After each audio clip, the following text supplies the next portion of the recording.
assets will have to be held for at least 2 years to be classified as long-term.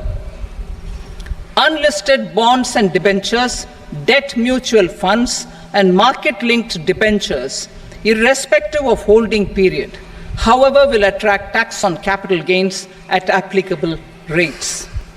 Taxpayer services.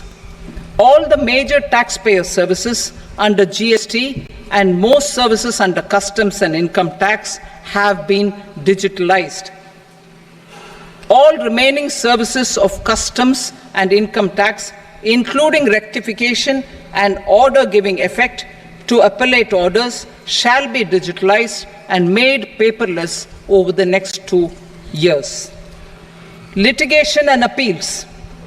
While our concerted efforts to reduce pendency of appeals at various appellate fora are beginning to show good results, it will continue to engage our highest attention.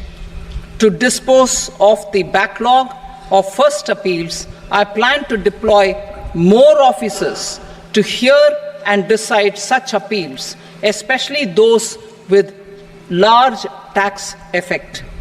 For resolution of certain income tax disputes pending in appeal, I am also proposing Vivad Se Vishwas Scheme 2024.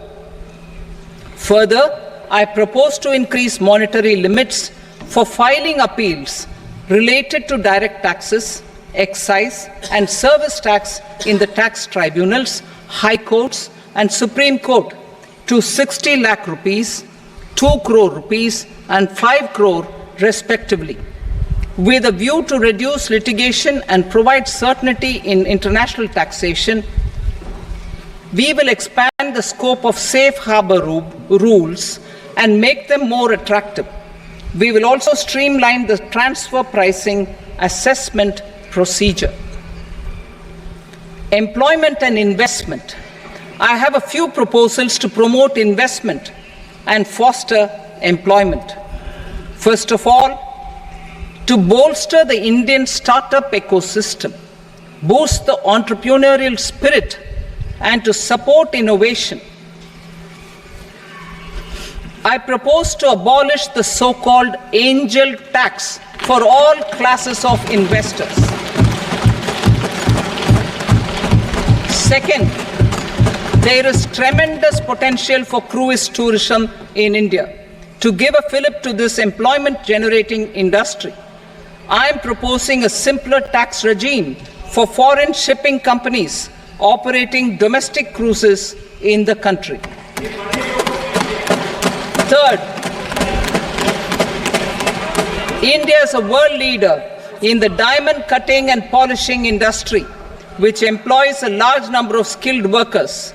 To further promote the development of this sector, we would provide for safe harbor rates for foreign mining companies selling raw diamonds in the country.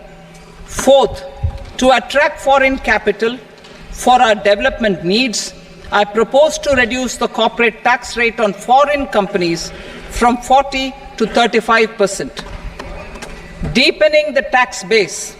I have a couple of proposals for deepening the tax base. First, security transaction tax on futures and options of securities is proposed to be increased to 0.02% and 0.1% respectively. Second, for reasons of equity, I propose to tax income received on buyback of shares in the hands of recipients. Other proposals. To improve social security benefits, deduction of expenditure by employers towards NPS is proposed to be increased from 10 to 14% of the employee's salary. Similarly, deduction of this expenditure up to 14% of salary from the income of employees in private sector, public sector banks and undertakings opting for the new tax regime is proposed to be provided. Indian professionals working in multinationals get ESOPs and invest in social security schemes and other movable assets abroad. Non-reporting of such small foreign assets has penal consequences under the Black Money Act. Such non-reporting of movable assets up to 20 lakh rupees is proposed to be depenalized.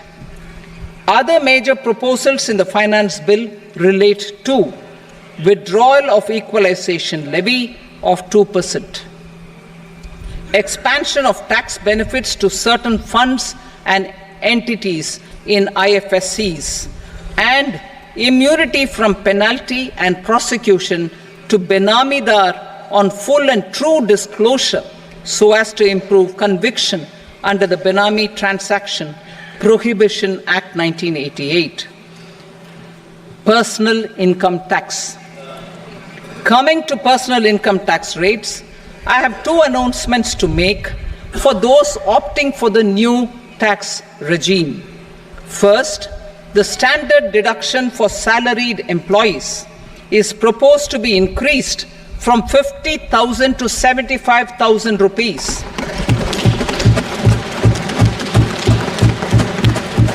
Similarly, deduction on family pension for pensioners is proposed to be enhanced from 15,000 to 25,000 rupees.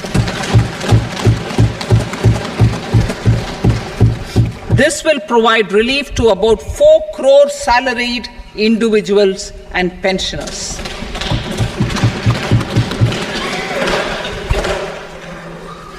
Second, in the new tax regime, the tax rate structure is proposed to be revised as follows: 0 to 3 lakh rupees, nil; 3 to 7 lakh rupees, 5%; 7 to 10 lakh rupees, 10%; 10 to 12 lakh rupees, 15%; 12 to 15 lakh rupees, 20%; and above 15 lakh rupees, 30%. As a result of these changes, a salaried employee in the new tax regime stands to save up to 17,500 rupees in income tax.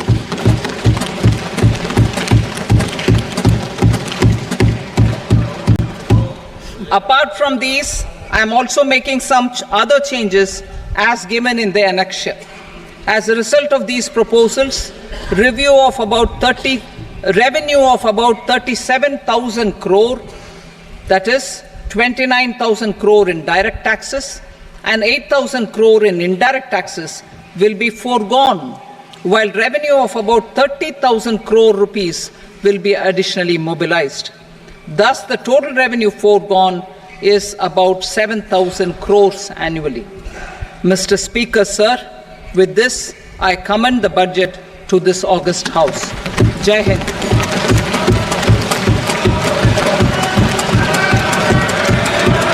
Item number 2. Item number 2.